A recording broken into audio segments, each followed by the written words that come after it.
기도하겠습니다. 하나님 아버지, 감사합니다.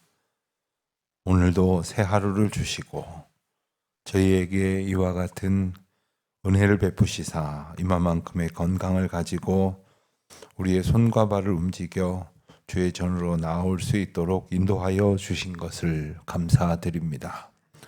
저희에게 이만큼의 평강을 주시고 또 이와 같은 마음 형편을 갖게 하여 주셔서 주님의 말씀을 사모하게 하시온즉 감사를 드립니다. 저희가 그러하지 못할 때도 참 많은 것을 깨달으면서 저희의 삶을 주님께서 온전히 주장하여 주시기를 기도하지 않을 수 없습니다.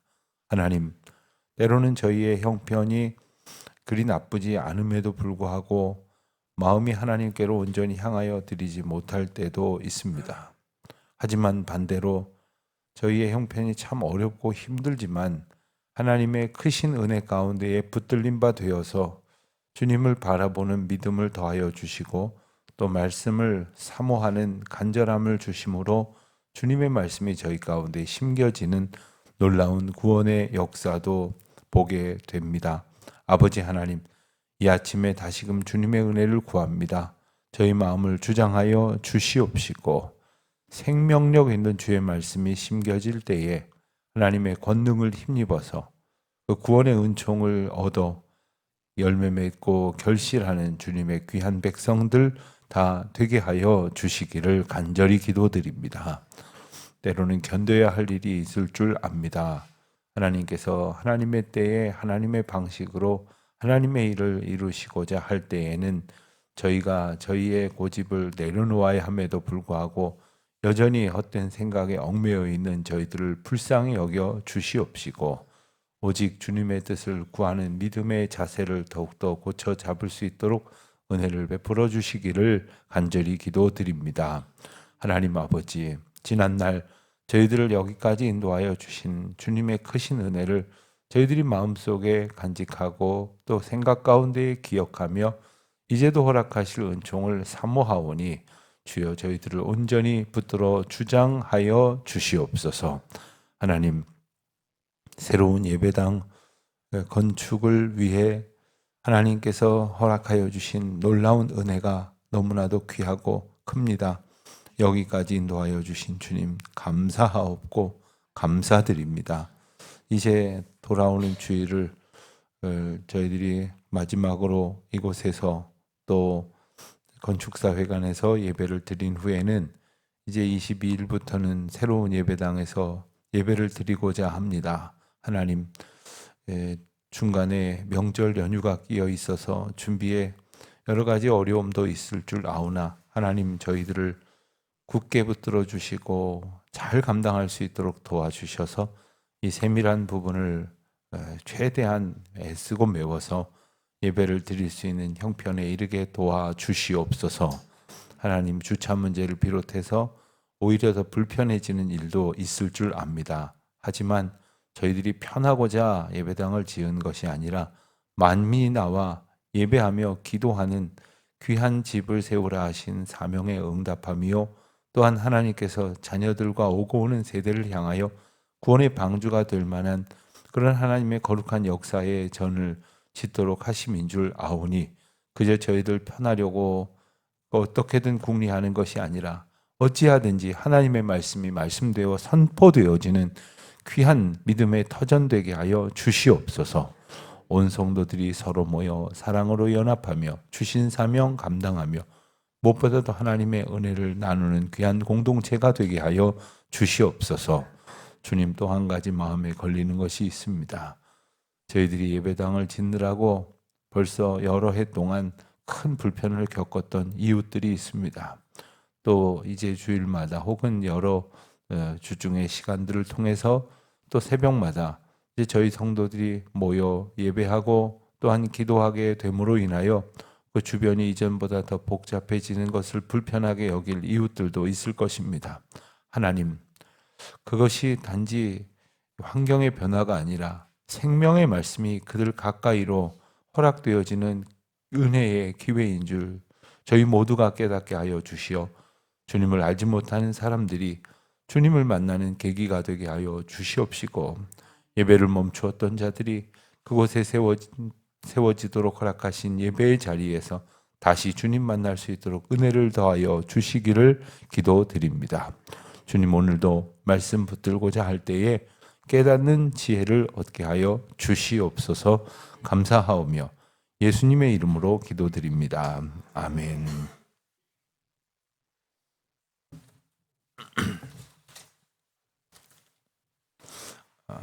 읽기 전에 말씀드리겠습니다. 권태희 집사님 가정에 상이 났습니다. 그래서 오늘 가족장으로 지내기에 오늘 교회에서 위로 예배를 오전에 10시 반에 출발해서 11시에 분당 재생병원에서 가족들을 조문하고 또 위로 예배를 드리게 될 것입니다. 위에서 기도해 주시기를 바랍니다. 마태복음 13장 18절로부터 30절까지 말씀을 봉독하겠습니다. 마태복음 13장 18절로 30절까지 말씀을 봉독하겠습니다.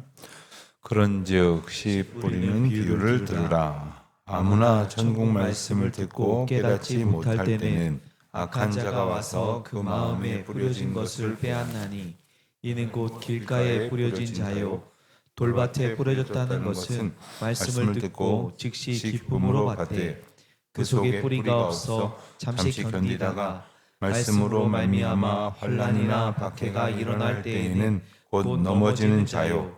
가시떨기에 뿌려졌다는 것은 말씀을 들으나 세상의 염려와 재물의 유혹에 말씀이 막혀 결실하지 못하는 자요.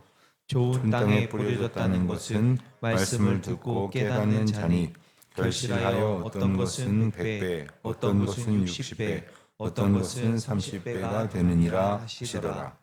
예수께서 그들 앞에 또 비유를 들어 이르시되, 전국은 좋은 씨를 제 밭에 뿌린 사람과 같으니, 사람들이 잘 때에 그 원수가 와서 곡식 가운데 가라지를 덧뿌리고 갔더니, 싹이 나고 결실할 때에 가라지도 보이거늘 집 주인의 종들이 와서 말하되, 주여, 밭에 좋은 씨를 뿌리지 아니하였나이까? 그런데 가라지가 어디서 생겼나이까? 주인이 이르되, 원수가 이렇게 하였구나.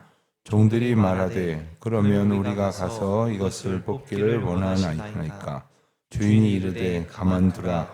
가라지를 뽑다가 곡식까지 뽑을까 염려하노라. 둘 다 추수 때까지 함께 자라게 두라. 추수 때에 내가 추수꾼들에게 말하기를, 가라지는 먼저 거두어 불사르게 단으로 묶고 곡식은 모아 내 곡간에 넣으라 하리라. 아멘. 오늘 말씀은 어제 읽었던 씨 뿌리는 비유에 대한 해석의 말씀을 담고 있습니다. 그리고 뒷부분에 가면 우리가 흔히 가라지의 비유라 이렇게 부르는 또 다른 비유가 나와 있습니다.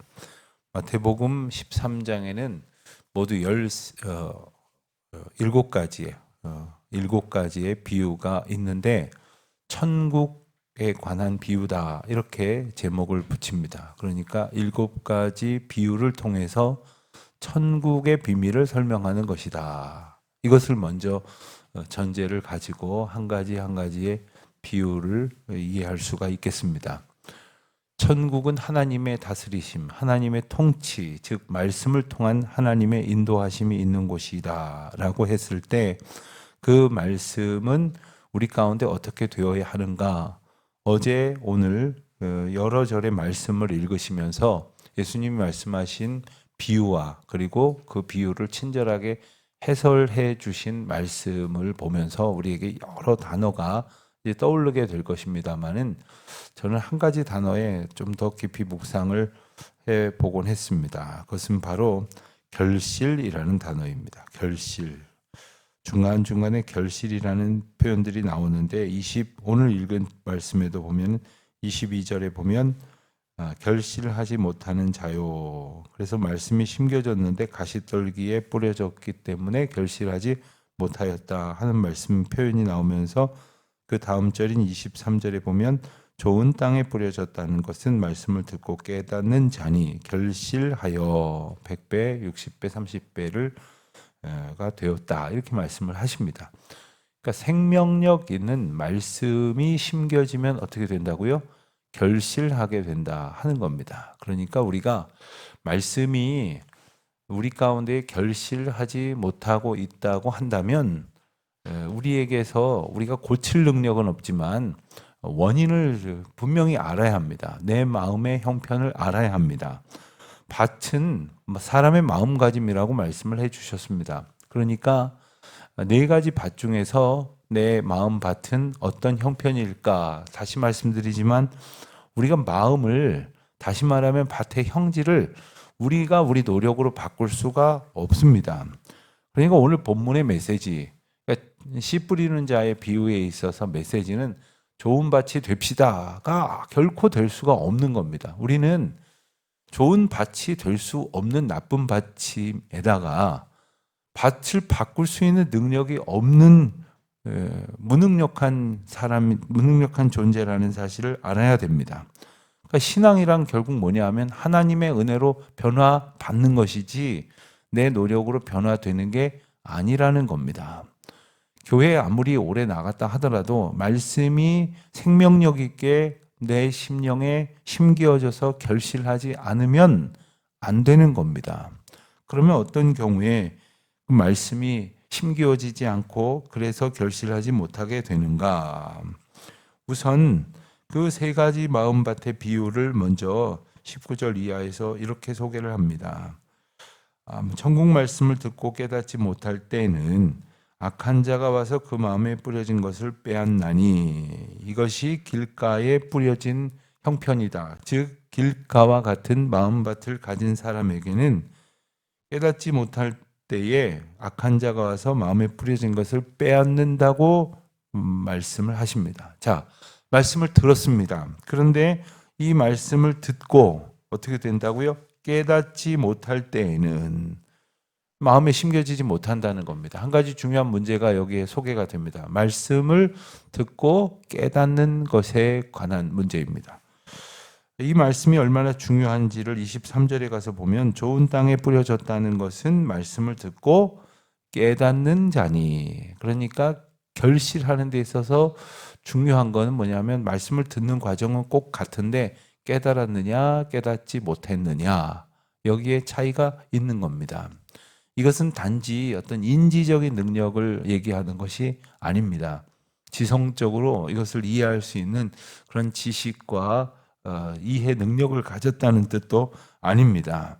성령께서 우리 가운데에 역사하셔서 보여주시는 것을 보게 되지 못하면 보아도 볼 수 없는 것이고 들어도 듣지 못하는 것이라고 말씀하셨죠. 깨닫게 하시는 은혜를 힘입지 않고는 깨달을 수가 없는 겁니다. 가령 우리가 성경을 읽다가 무수히 여러 번 그 말씀을 읽고 그 말씀이 무슨 뜻인지를 알다가 어느 날 이 말씀의 더 깊은 의미, 진짜 뜻, 그리고 정말 보화와 같은 말씀의 의미를 깨달아질 때가 있어요. 그렇게 없다는 표정을 지으시면 제가 어떻게 하겠습니까? 이게 깨달아질 때가 있단 말이야. 그것은 내가 똑똑해져서가 아니에요. 내가 책을 많이 읽어서 그동안 아는 게 많아져서가 아닙니다. 하나님께서 우리 가운데에 비춰주시는, 조명하시는 그 말씀을 깨닫는 지혜를 얻었다는 거예요. 그러면 하나님께서 우리 가운데 언제는 안 보여주시고 언제는 보여주시냐? 물론 그렇기도 합니다. 이 비밀이라는 것은 계시된 것을 드러내 보여주실 때 우리가 볼 수 있어요. 그런데 드러내 보여주셨다고 해서 우리가 다 깨닫느냐 하면 그렇지를 못하다는 거예요. 예컨대 한눈 팔려가지고 또 딴 생각하느라고 이 마음 가운데에 하나님께서 우리 가운데에 주시는 그 말씀을 받기에는 이 마음에 다른 것들이 잔뜩 자리하고 있는 경우, 이럴 때 말씀이 심겨지지 못하는 경우죠. 계속해서 그 비유의 설명을 하십니다. 20절에 보면 돌밭에 뿌려졌다는 것, 돌밭에 뿌려졌다고 하는 것은 말씀을 들었어요. 기쁨으로 받았어요. 이 말씀 너무 좋다. 내게 참 와닿는 말씀이다 했는데 그 속에 뿌리가 없어 잠시 견디다가 말씀으로 말미암아 환난과 박해가 일어날 때 곧 넘어진다고 했습니다. 이 말씀이 심기워지면, 이 말씀을 받아들이면 그 말씀이 뿌리를 내려서 그것이 결실할 수 있도록 되어야 하는데, 그 말씀을 기뻐하긴 하지만 그 말씀이 뿌리 내리지 못하게 되는 동안에 환난이나 박해가 일어날 때 곧 넘어진다고 했습니다. 그 시련 앞에서 우리가 견딜 수 있는 것은 말씀을 우리 가운데에 받되 하나님의 은혜를 힘입어서 뿌리 내리고 깊이 심기워질 수 있기를 기도해야 하는 것입니다. 밭이 그 뿌려진 씨를 스스로 그 깊이 집어넣을 수 없습니다. 하나님께서 우리 마음을 주장하여 주셔서 말씀이 심겨지도록 우리 마음을 다스리시고 온전히 인도하여 주시기를 기도해야 되는 것입니다. 그러니 우리가 앞서 19절에서 본 것처럼, 길가에 뿌려진 씨의 비유에서 보는 것처럼 우리가 기도해야 할 것은 주여 우리로 깨닫게 하여 주시옵소서. 또한 말씀이 우리 가운데 뿌리 내릴 수 있도록 우리 마음을 기경하여 주시옵소서. 우리 마음이 길가와 같이 아주 그냥 다른 영향으로 인해서 무뎌지고 또 돌밭과 같이 마음 가운데 방해될 만한, 생명의 은총을 방해할 만한 것들이 가득해 있다면, 또한 22절에 나오는 대로 심지어 가시떨기가 말씀에 뿌리 내린 그 생명력 있는 결실을 이룰 수 있도록 싹이 나서 자라지 못하게 하는 이 모든 것들을 하나님께서 거두어 주심으로 하나님께서 말씀을 주실 때 심기워 주시는 마음밭이 되도록 우리의 마음을 주장해 달라는 그러한 기도를 우리가 드릴 수 있어야 할 것이겠습니다. 다른 게 복이 아니라 바로 이게 복입니다. 우리가 앞서 복을 구한다 하는 의미의 찬송을 불렀습니다마는, 복이라고 하는 것은 있어도 그만 없어도 그만, 이거 복 아니죠. 또 있어서 오히려 더 나빠지는 게 있습니다. 그건 복 아닙니다. 세상에 우리가 썩어질 것들을 구하는 것이 얼마나 많은지 모릅니다. 도움 안 되는 것들을 구하는 것이 얼마나 많은지 모릅니다. 우리가 언뜻 마음에 받아들이지 않는다고 하면은, 자, 우리 어린아이들을 키울 때를 한번 생각해 보십시오. 어린아이들이 뭐 달라고 할 때 막 이쁜 얼굴에 그냥 간절한 눈망울을 가지고 이거 달라 저거 달라 하지만 그 중에 어떤 것은 참 위험한 걸 달라고 그래요. 안 좋은 걸 달라고 그래요. 해로운 걸 달라고 한단 말입니다. 여러분, 하나님께 우리가 기도를 하고 또 우리가 하나님께 뭔가를 받으려고 할 때에 얼마나 무익한 것들, 썩어질 것들, 해로운 것들을 우리가 구하고 있는지, 바라고 있는지, 그런 것 때문에 정말 생명력 있는 말씀이 심겨지지 못하다고 하는 사실을 우리가 깨닫게 하시는 것이 이 비유의 본 의미입니다. 우리 마음밭을 보라는 거죠. 우리가 말씀이 뿌리 내려서 결실하지 못하는 것은 다른 데 이유가 있는 게 아니라 우리가 여전히 이런 마음을 가진 존재이기 때문에, 마음밭이 하나님 앞에서 결실할 수 없는 마음밭인 주제이기 때문이라는 사실을 우리가 깨닫게 되어지는 거죠. 결국 좋은 땅은 인간의 각성이나 노력에 의해서 개조되는 게 아니라 하나님께서 함께 하실 때, 성령이 함께 하실 때 그 밭에 역사가 일어난다고 하는 것을 우리는 꼭 기억해야 하는 것입니다. 이제 가라지의 비유가 나옵니다. 24절 이후에 보면 가라지의 비유가 나오는데, 이제 내일 본문에 보면 이 가라지의 비유를 해석하는 내용이 나옵니다. 앞서 말씀드린 것처럼 마태복음에 나오는 7가지 천국의 비유를 일일이 다 해석하지는 않습니다만은, 씨 뿌리는 자의 비유와 이 가라지 비유는 특별히 해설이 아주 충분히 담겨져 있습니다. 왜 이렇게 해설을 달아놓았을까요? 이것에 대한 오해가 많을 수 있기 때문에 그렇습니다.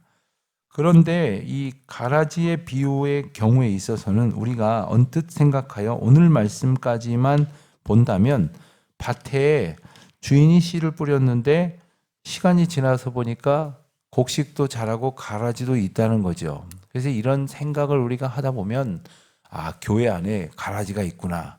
이 가라지 같은 것들, 이것들을 골라내야 되는데 골라낼 수 없지만 참다 보면 하나님이 다 솎아주신다.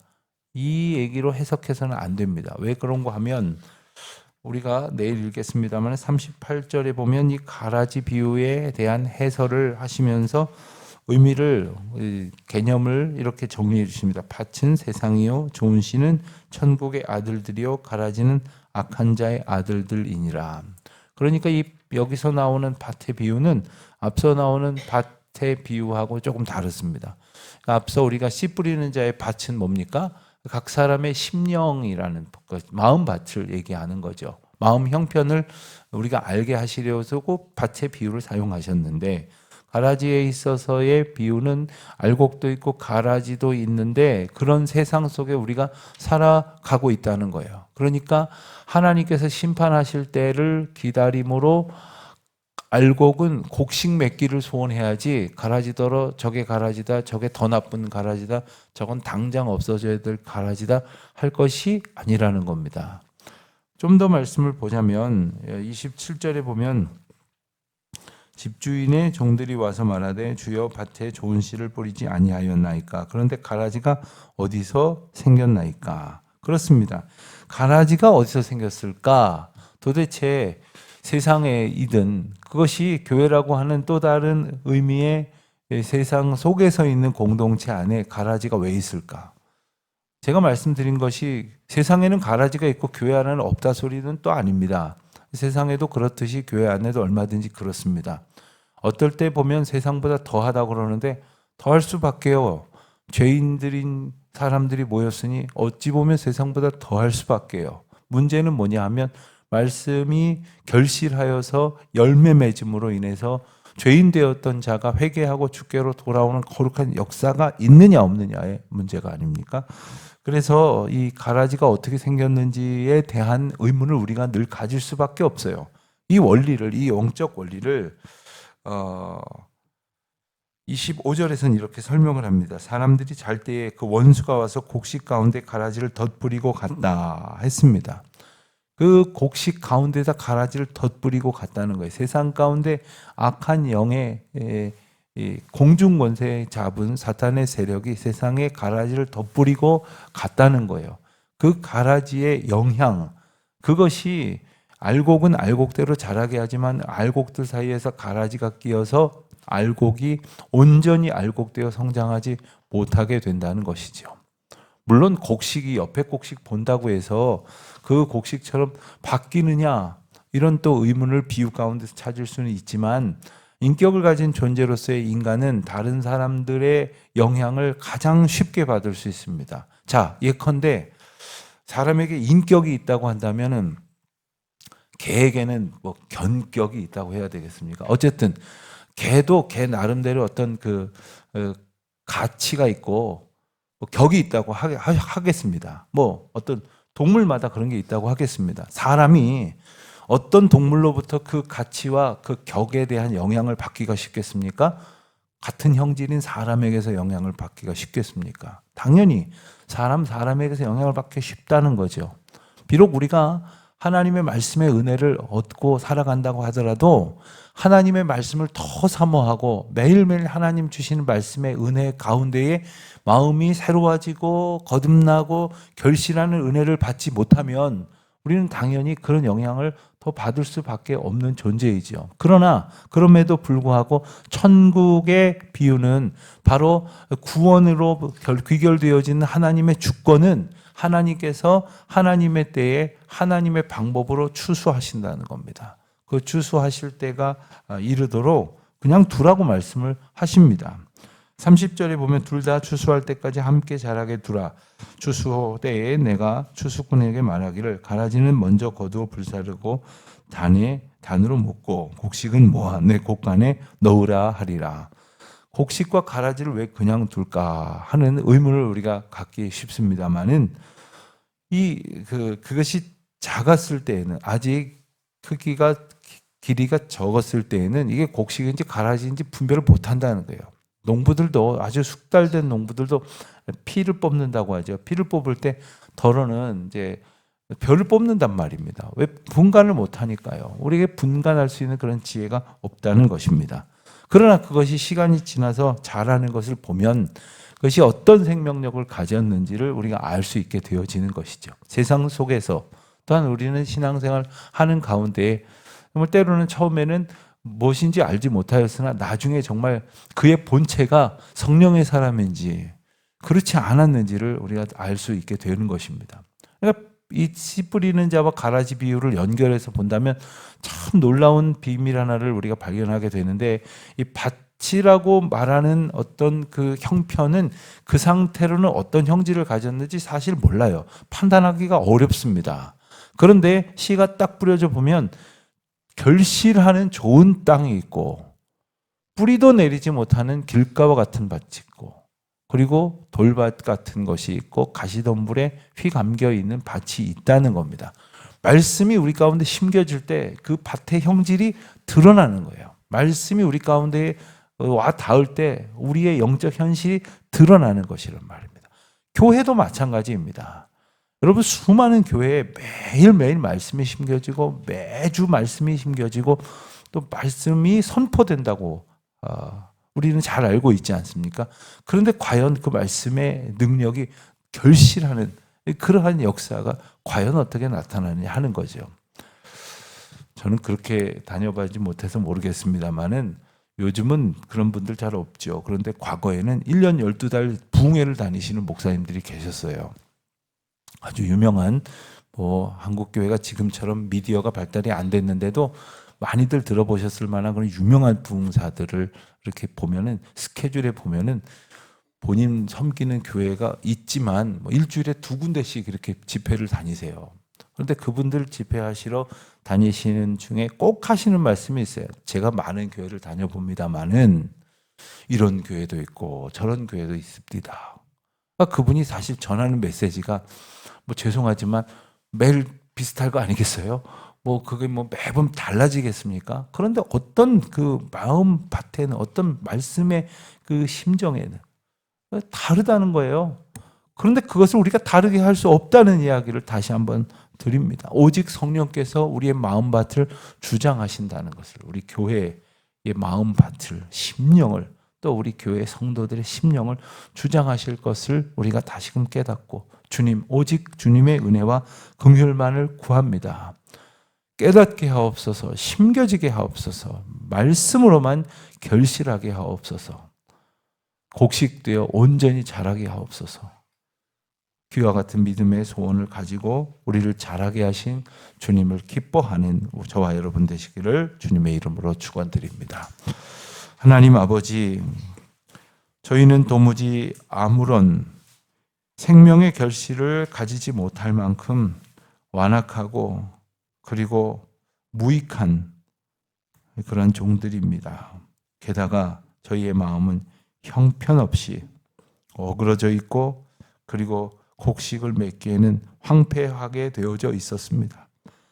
주님, 저희들의 마음을 기경하여 주셔서 좋은 밭이 되도록 인도하여 주시고 그 말씀을 친히 저희들 마음 가운데 심기워 주셔서 결실 맺으며 살아갈 수 있도록 인도하여 주셨사오니 이와 같은 은혜가 날마다 더하여지게 하여 주시옵시고, 그리고 참으로 여러 가지 어지러운 것들로 가득한 저희들의 마음밭을 하나님의 은혜로 기경하여 주신 것처럼 사랑하는 우리 자녀들과 다음 세대와 또한 우리의 이웃들과 또 연로하신 부모님들과 또 믿음 안에서 살다가 그 길을 떠난 모든 사람들의 마음이 하나님의 은혜로 새로워져서 주의 말씀의 능력에 힘입어 결실하는 믿음의 삶을 살아갈 수 있도록 주여 긍휼을 베풀어 주시옵소서. 예수님의 이름으로 기도드립니다. 아멘. 하늘에 계신 우리 아버지, 아버지의 이름을 거룩하게 하시며 아버지의 나라가 오게 하시며 아버지의 뜻이 하늘에서와 같이 땅에서도 이루어지게 하소서. 오늘 우리에게 일용할 양식을 주시고 우리가 우리에게 잘못한 사람을 용서하여 준 것 같이 우리 죄를 용서하여 주시고 우리를 시험에 빠지지 않게 하시고 악에서 구하소서. 나라와 권능과 영광이 영원히 아버지의 것입니다. 아멘.